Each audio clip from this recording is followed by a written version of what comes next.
Hello and welcome to the Live Capoeira. Very pleased to welcome our guest today, Mestre Carlo Alexandre. Thank you very much for coming on. Thank you very much for the invitation, David. I believe you started capoeira in 1981. What got you started with capoeira? Okay, so actually I started capoeira in Niterói, and it was in Angola, it was regional, with a group called Bamo, Mestre Batata, and Bogado, Mestre Bogado. And then after a few months, a friend of mine, Tur, he was doing capoeira with his aunts and someone from his family, his cousin, sorry. And then he invited me to go to his capoeira. And I said, man, I'm doing capoeira already, I'm fine. I'm happy here doing my thing.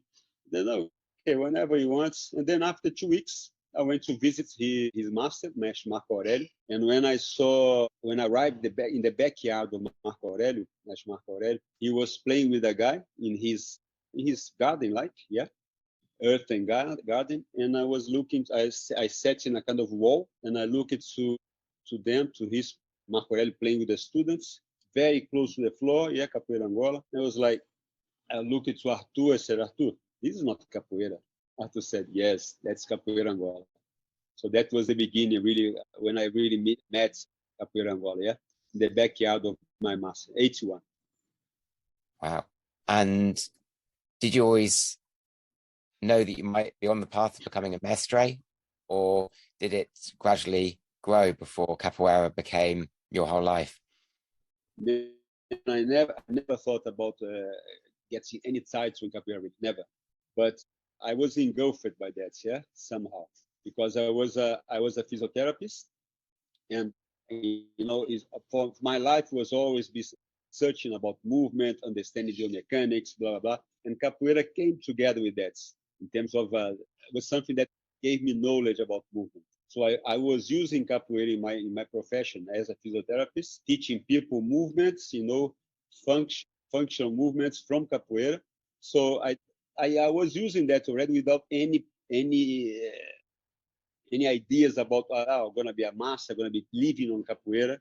But then I traveled to London to do a master degree, and I started to teach capoeira in London. I didn't start to teach capoeira in Brazil.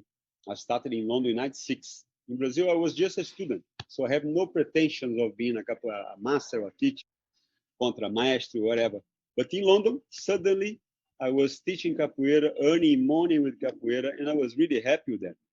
So I didn't program it anything. And then in 2004 in Denmark, Aarhus, I went to an event with my master, Mestre Marco Aurelio, Mestre Carlo, one of my masters, from the same generation, the same crew of Mestre Moraes in Rio, Marco Aurelio, Zé Carlos, Armando, Braga, Neco, Lumumba, these people, We went to this event in Aarhus. I was invited by Mestre Braga, which was living in Geneva, still living in Geneva.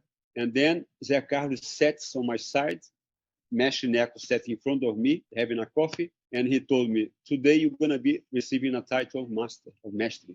I said, what? Are you sure? I'm sure. So in Mestre Neco is here as a testimony.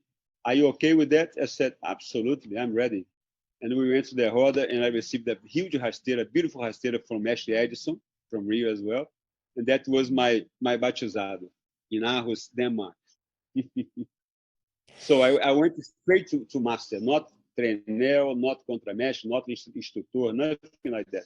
Went straight to master. Wow. And that was back in 2004, and obviously started in 81. That's a long time. What changes have you seen in capoeira? I know that you said in the introduction to Contragolpe, your album, that you weren't taught the rhythms, you had to learn those from a cassette tape, and that some of the changes have been for the better. How have things changed over this long time? Then a lot. As I told you, I started capoeira in the backyard of my master. Capoeira Angola wasn't institutionalized like that. I mean, the resurgence of capoeira was when Moraes started to do the events, these big events in the Forte. Today they call the Forte da Capoeira, but before it was just Forte, Forte Santo Antônio. So that was the beginning of this resurgence of people giving value again to capoeira. So he invited João Grande and old master from Bahia. I went in there in one of the first ones. So from there, I mean, capoeira became international, as you know. Mestre João Grande went to live in New York. Rosalvo went to live in Germany. Cobrinha went to live in Washington. I'm talking about capoeira Angola, yeah, which is my métier. So, and then because of that, capoeira changed. The changing points, yeah, when capoeira went abroad with these guys, Gelon that went regional as well, Gelon that went to New York, João Grande that went to New York, Cobrinha that went to Washington, Rosalvo that went to Rosalvo Laércio that went to Germany, and other people that I don't want to forget anyone, but there, of course, there's other people. But that was a changing point, yeah. Capoeira became international and became like the value of capoeira went up again. But also I have to say that Moraes did have these historic events, the international workshops of Mestre Moraes Jacap, Grupo de Capoeira Angola Pelourinho, no Forte de Santo Antônio, which today they call Forte da Capoeira. Yeah, that was a cutting point as well in the history of Capoeira Angola, when people start to go from abroad to there to see, and Capoeira more intellectualized because Moraes used to invite people from the university, people from Washington and New York, academics as well. So became this kind of hub, and then from there exploded everywhere. Yeah, from there, yeah, where we are now. I mean, to me, to find a roda de capoeira in the 80s in Rio de Janeiro was impossible, almost impossible. Capoeira Angola, basically. Yeah. Now there's many rodas here. You can just go in the corner every weekend. There's a roda, but that time wasn't like that. And did those events that Mestre Moraes set up inspire you for things like the Roda de Capoeira do Cais de Vilango and Roda de Saberes that you set up in Rio? Yeah, absolutely. Moraes planted the seeds, the political seeds of capoeira in all his students, yeah? Because he's a very political man, always very, very concerned and very thoughtative about racism, about all these kind of problems in Brazil, in capoeira, mainly racism and blackness, in capoeira. So he always planted these political discussions in capoeira. And I think everybody that passed through Moraes has these seeds. We don't just do capoeira. We think capoeira. Capoeira is a social tool for transformation, yeah? And even without thinking about why I'm doing that, I know that I was doing that because I had that seed from Moraes. And also he says, don't do capoeira only. You have to study. You have to conclude your university. You have to be working in other things, not just working in capoeira at all. And he's right, because he's a teacher as well. So he never lived on capoeira only. He always have his own profession, yeah, as a English teacher. And I really believe on that, because if you use capoeira for earning money just on capoeira, I think it's quite dangerous, actually. You can make like wrong things if you depend on capoeira for living. I think you've also drawn inspiration from Nina Simone with some of your musical projects in terms of not just capoeira, but also social commentary in the music that you've done. Would you like to tell us a little bit about that? Yeah, totally. To talk about that, I'll have to say that a big change in my perspective, in my view of the music of capoeira was when I done my initiation in candomblé, and I saw how they treat the instruments in candomblé.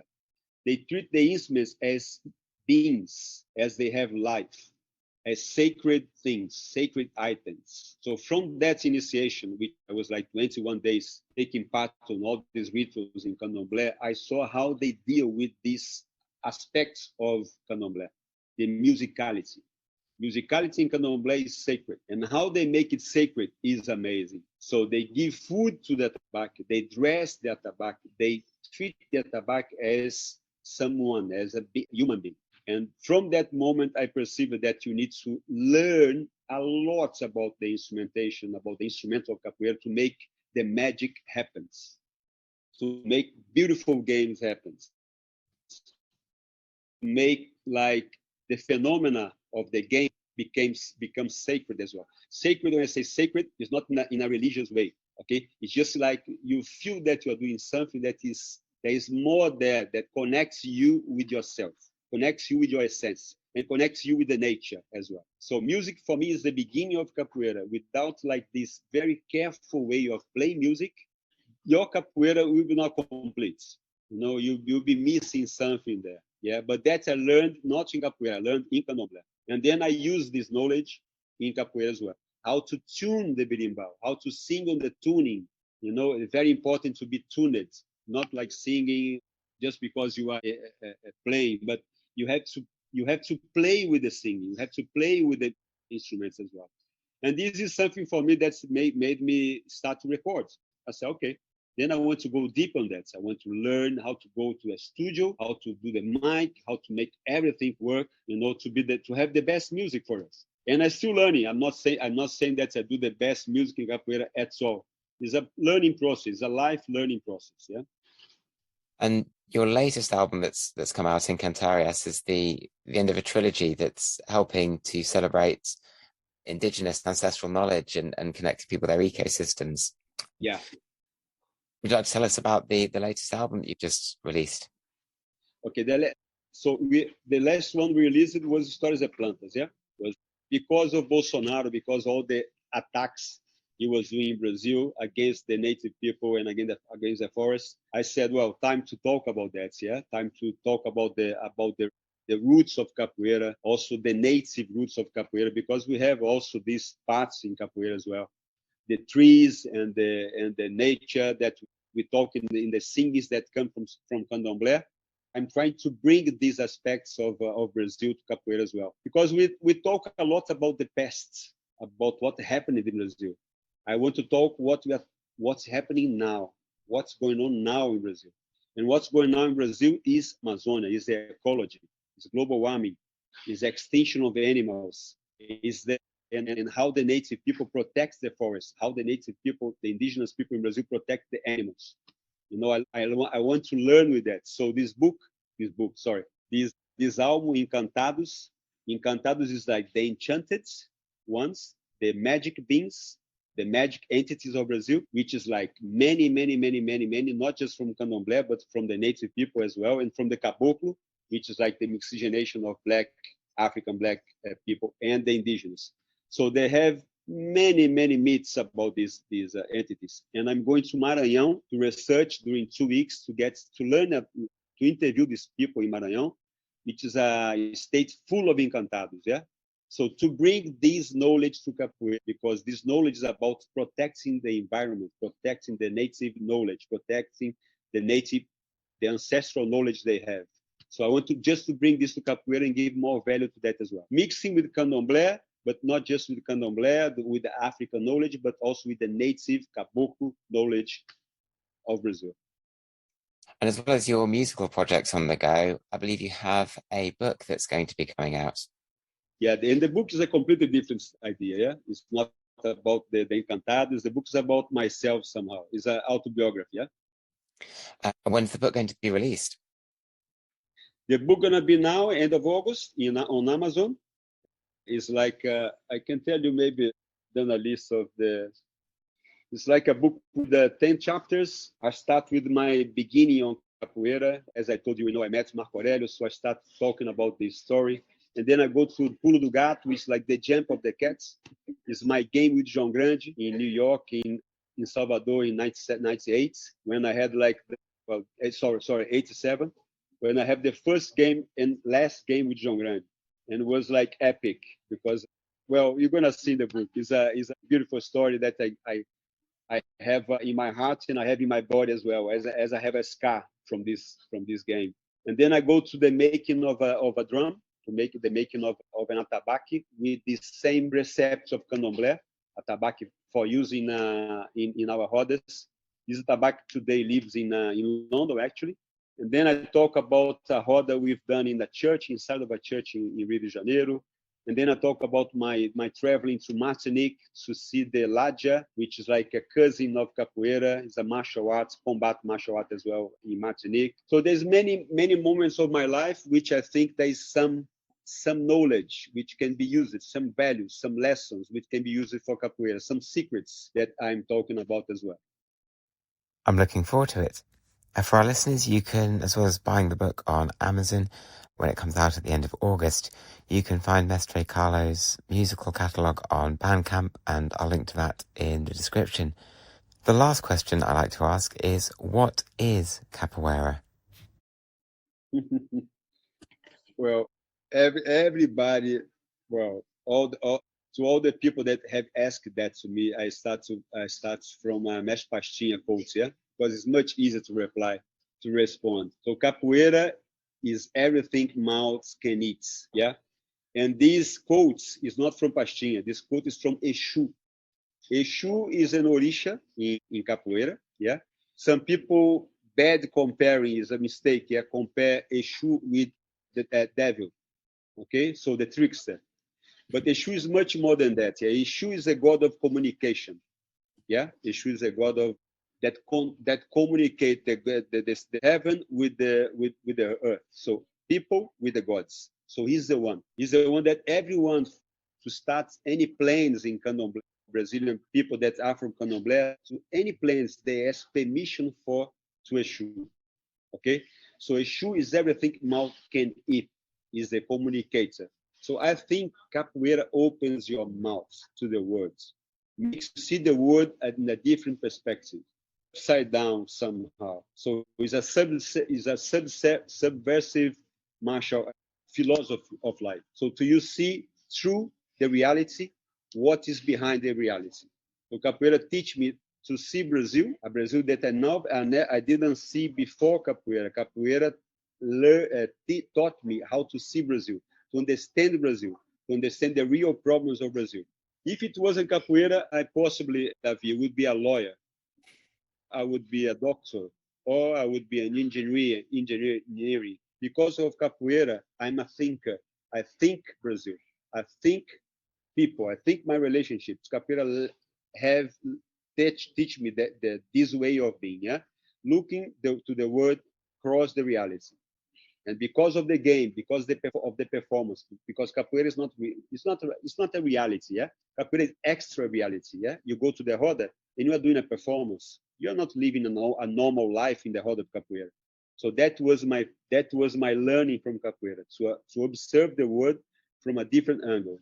Okay, capoeira is everything that mouth can eat. There's a lot for me to learn from that answer as well. Thank you. Were there any closing comments or thoughts you would like to add, or anything you'd like to promote? Yeah, I mean, in terms of this, the musicality of capoeira, I still, and again, yeah, because just to make sure that everybody understood, I still learning a lot, you know, from capoeira, from the music of capoeira. And because of I'm comparing, I'm doing this parallel in between candomblé and the musicality of capoeira. I'm just saying that people have to really, really, really, all of us, really, really, really prepare the instruments of capoeira for a roda de capoeira, because that will avoid people to get damaged, people to get hurt, people to get humiliated even, because the ritualization of the roda made by the instruments, when it really, really happens, you're going to have the most beautiful games. So I'm just saying that giving a stimulus to people learn the music of capoeira in the all the deepest aspects of that, each which is not just capoeira, is related with the religion, the Afro-Brazilian religion. I'm not saying that you have to be religious, but I'm saying that you have to be very serious with the music of capoeira, really going deep, going to candomblé, maybe learning a bit of that, how they play the drums, because it's also connected with the way we play berimbau as well. That's all, man. Most of our listeners are from the UK, although we're up to about 29 different countries now. For those in the UK, are there any places where we might be able to go to find candomblé that you might remember from your time here? Yeah, in London, in London, you have a candomblé in London. I can ask my friend, which is part of this terreiro de candomblé, this temple, and I can give you the address if you want. Yeah. That'd be brilliant. We'll put that in the description to this episode if any of our listeners would like to go and check that out. Well, I'd like to finish by saying a really big thank you for coming on and giving up your time to be here. It's been a pleasure for me as well. I've got a lot to learn from the lessons that you've said and your answers. So thank you very much for those. Good luck with all your projects, musical, literary, and otherwise. And I really look forward to exploring them further. Nice one. Thank you. And congratulations for your initiative. Yeah. Very good. Thank you. Until next time then. Ciao. Bye, man. Take care.